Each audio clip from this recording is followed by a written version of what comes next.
Assalamualaikum warahmatullahi wabarakatuh. Alhamdulillahirabbil alamin wa bihi nasta'in ala umri dunya waddin. Wassalatu wassalamu ala asrofil anbiya'i wal mursalin wa ala alihi wa sahbihi ajmain, amma ba'du. Perkenalkan, nama saya Khairul Rizki dengan NIM 2012136 dari kelas PAI 5A. Langsung saja, di sini saya akan mempresentasikan tugas mata kuliah pengembangan kurikulum PAI berbasis literasi dengan dosen pengampu Ibu Hernanelis MPD. Baik, langsung saja. Di sini saya dari kelompok 11 ingin presentasikan dengan judul pengembangan evaluasi dalam kurikulum. Sebelumnya, kita harus tahu apa itu pengertian dari evaluasi tersebut. Menurut Guba dan Lincoln menekankan definisi evaluasi sebagai suatu tindakan pengadilan, penjaminan, dan penetapan mutu terhadap suatu sistem berdasarkan pertimbangan dan kriteria tertentu sebagai bentuk akuntabilitas penyelenggaraan kegiatan dalam rangka membuat suatu keputusan. Dengan demikian bisa kita simpulkan bahwasannya pengertian evaluasi tersebut atau pengertian evaluasi kurikulum adalah suatu tindakan penilaian, penjaminan, dan penetapan mutu kurikulum berdasarkan pertimbangan dan kriteria tertentu sebagai suatu akuntabilitas pengembangan kurikulum dalam rangka menekankan keefektifan kurikulum. Selanjutnya ada konsep kurikulum. Kurikulum merupakan daerah studi intelek yang cukup luas. Banyak teori tentang kurikulum. Beberapa teori menekankan pada rencana, yang lain pada inovasi, dasar-dasar filosofis, dan pada konsep-konsep yang diambil dari ilmu perilaku manusia. Ini menunjukkan betapa luasnya teori tentang kurikulum. Secara sederhana, teori kurikulum dapat diklasifikasikan atas teori yang lebih menekankan pada isi kurikulum, pada situasi pendidikan, serta pada organisasi kurikulum. Yang selanjutnya yaitu ada prinsip evaluasi kurikulum. Untuk memperoleh hasil evaluasi yang lebih baik, maka kurikulum harus memperhatikan prinsip-prinsipnya. Yang pertama ada kontinuitas. Artinya yaitu evaluasi tidak boleh dilakukan secara insidental, karena kurikulum ini sendiri adalah suatu proses yang kontinu. Yang kedua ada komprehensif, yaitu objek evaluasi harus diambil secara menyeluruh sebagai bahan evaluasi. Yang ketiga ada adil dan objektif. Maksudnya proses evaluasi dan pengambilan keputusan hasil evaluasi tersebut harus dilakukan secara adil. Yang keempat ada komparatif.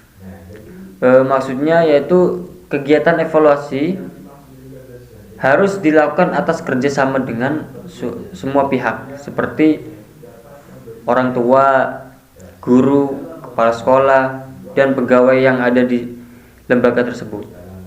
Yang selanjutnya yaitu ada tujuan evaluasi. Tujuan evaluasi adalah untuk menentukan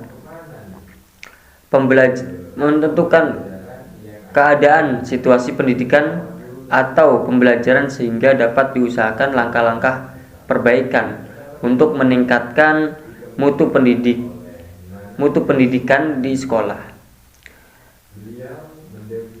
Dalam kegiatan seleksi, tujuan evaluasi adalah untuk mengetahui tingkat pengetahuan, keterampilan, sikap, dan nilai-nilai dari tes untuk jenis pekerjaan atau jabatan tersebut atau tertentu. Selanjutnya ada fungsi evaluasi. Menurut Scriven, fungsi evaluasi dapat dilihat dari jenis evaluasi itu sendiri, yaitu evaluasi formatif dan evaluasi sumatif. Evaluasi formatif berfungsi untuk perbaikan dan pengembangan bagian tertentu atau sebagian besar bagian kurikulum yang sedang dikembangkan. Sedangkan fungsi sumatif dihubungkan dengan penyimpulan mengenai kebaikan dari sistem keseluruhan. Fungsi baru dapat dilaksanakan apabila pengembangan suatu kurikulum telah dianggap selesai. Yang selanjutnya ada jenis-jenis evaluasi kurikulum. Jenis-jenisnya yang pertama ada evaluasi perencanaan dan pengembangan. Hasil evaluasi ini sangat diperlukan untuk mendesain kurikulum. Sasaran utamanya adalah memberikan tahap awal dalam penyusunan kurikulum tersebut. Yang kedua ada evaluasi monitoring. Evaluasi ini dimaksudkan untuk memeriksa apakah kurikulum mencapai sasaran secara efektif dan apakah kurikulum terlaksana sebagai mestinya. Yang ketiga ada evaluasi dampak. Evaluasi ini dimaksudkan untuk mengetahui dampak yang ditimbulkan oleh suatu kurikulum tersebut. Dampak ini dapat diukur berdasarkan kriteria keberhasilan sebagai indikator tercapainya tujuan kurikulum tersebut.